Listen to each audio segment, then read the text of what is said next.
Welcome back to another episode of Fox Can Fix It. In this episode, we are going to pull the auxiliary valve out of cylinder number 2 that when we checked the rocker and valve lash found it was excessive, and that is the cylinder with low compression, and I think there's a problem with the auxiliary valve because then when we crank the engine over, we get a puff of fuel mist past that auxiliary valve. So either the seal's bad, the valve's bad, something's bad with auxiliary valve number 2. That's what we're going to look at today. By the way, that's the rocker shaft. I already tore it apart a little bit, but you know, here we go.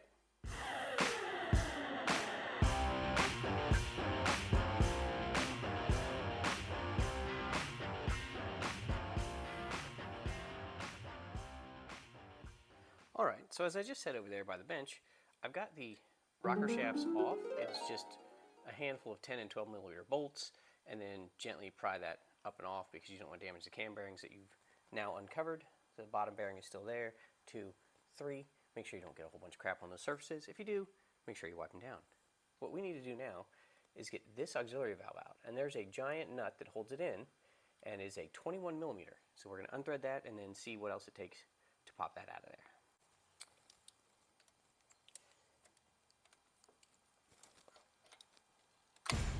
there. There we go. Do a little bit of a dance to get it on there, but it will go. And then it should just unthread and come out of there. Now, how tight should that actually be in there? I'm not certain.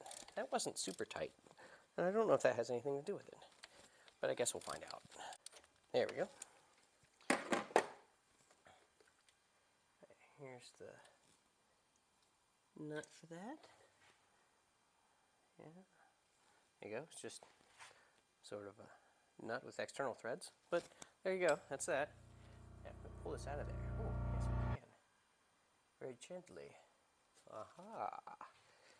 So here's your auxiliary valve for cylinder number 2, and as you can see, this is an O-ring, and it's definitely not an O-ring anymore. There's one missing piece, 2 missing pieces, and you could say that's the third one, but really I just turned it all the way back around to 1.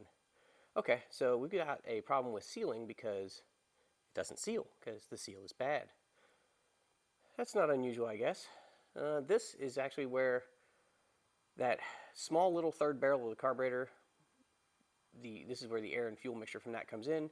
Here's the tip of the valve that actually opens and lets that pass in the engine. I don't know if this valve spring is light enough for me to pop that open. Let's see. Yeah, there you go. You can see the valve opening.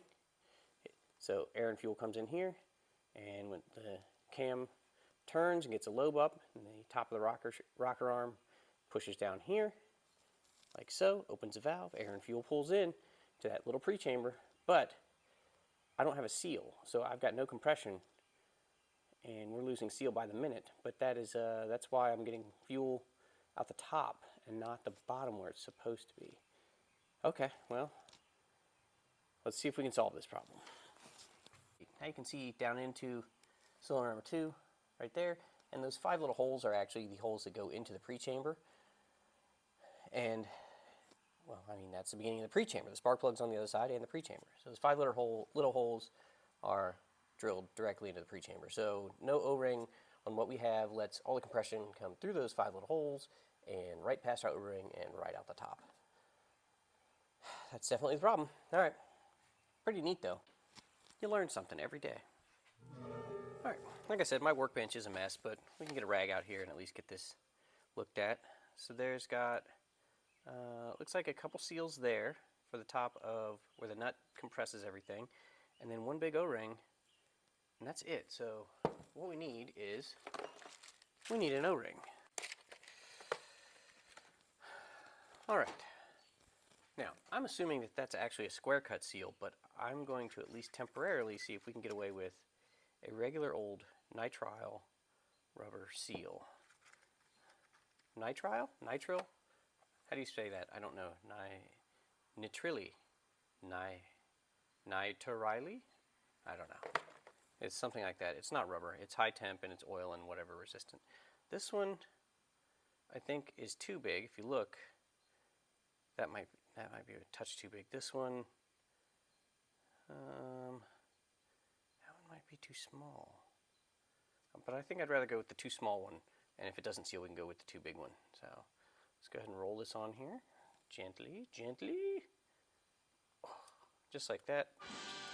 Oh no, that should seal something, but we do need a square cut seal, I think.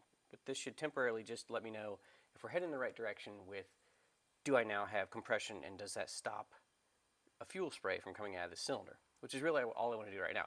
If that does stop it, then I know that's the problem and I can find the correct square cut seal for this. So again, valve spring, this is the tip of the valve, the rocker arm hits right here. You can actually see the mark where that valve hits. Right there, nice little rub mark right in the center of it, so it's not pushing down in a funny angle or anything. It does have a valve seal inside here, and then once that rocker arm pushes on it, it just opens that valve. Just like that. Much lower spring pressure than your typical ones. And then this is an alignment dowel or alignment key to make sure that this hole is always lined up where it's supposed to be for that intake runner. If you didn't have this, you could easily just install this sideways and no fuel or air would ever get in. So, all right, let's pop this back in the car and see what happens. So this little dowel actually goes right here at the bottom. There's a big long slot, and that's where that one goes. That way, this hole is lined up facing the camshaft, basically. Oh, that definitely feels like I've got a seal on it doing that. Okay, cool. Yeah, definitely. That's got more to it. That's substantial. Well, let's go ahead and put this nut back on there and get a move on, I guess.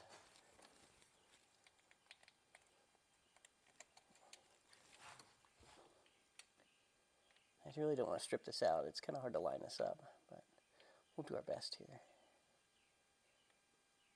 I think that started right like that.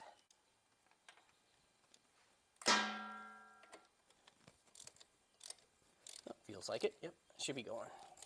I don't know how tight this is supposed to be, so I'll just tighten it until I can't tighten it anymore. That's about it right there. Whew. Whew. Whew. Tunnel vision. Nice. Here we go. All the bolts are out, so I'm not going to scar anything dropping it on. But you still want to be kind of careful doing this. In fact, you probably shouldn't even be doing this. But if you know what you're doing, then you know what you should and shouldn't be doing.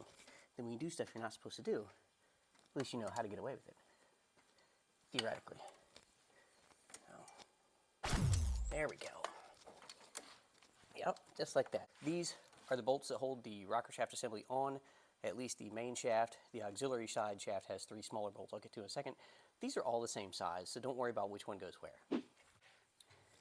These last 3 that go on the secondary shaft for the auxiliary valve, these are all the same size as well. Doesn't matter where they go. I'll go ahead and start with the 10s, I guess.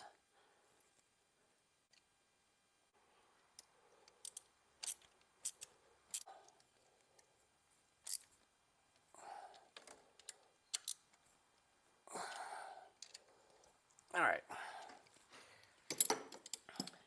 Valve cover, and then we'll fire it back up.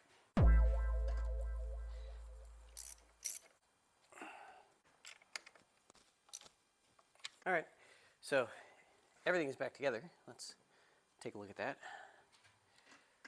Plug wires are back on, valve cover's back on. All we need to do is crank it and see if it hits on 3, hits on 4, or what happens. Let's check it out.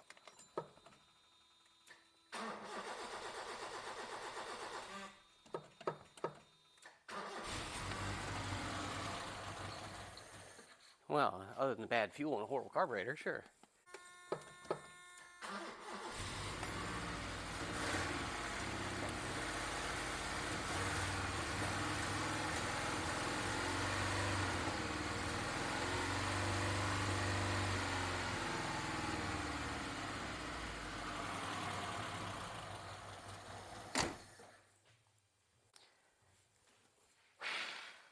Well, it really does not want to idle. I've got to take a look at this carburetor, but last time I had a lot of blow-by coming through here, which was all the compression from cylinder number 2 coming out this way, which I don't have now. So I believe I've got the compression back. Next thing is going to be pull the spark plugs and get brand new ones because I'm sure that these are oil and or fuel fouled. And we're going to take the carburetor off. So right now that's temporarily fixed. I do have another valve on the way, so I know that's going to fix the problem and I'll swap it out correctly. But now we know cylinder number 2 was only low on compression because the O-ring for the auxiliary valve was bad. Replaced it, and we're hitting on 4-ish again, but we don't have the loss of compression. So that's going to do it for today when we solved a mystery, but didn't necessarily fix a problem. That happens. All right, well, don't forget to like, share, and subscribe. Maybe next time we'll fix the problem that we discovered today. See you next time.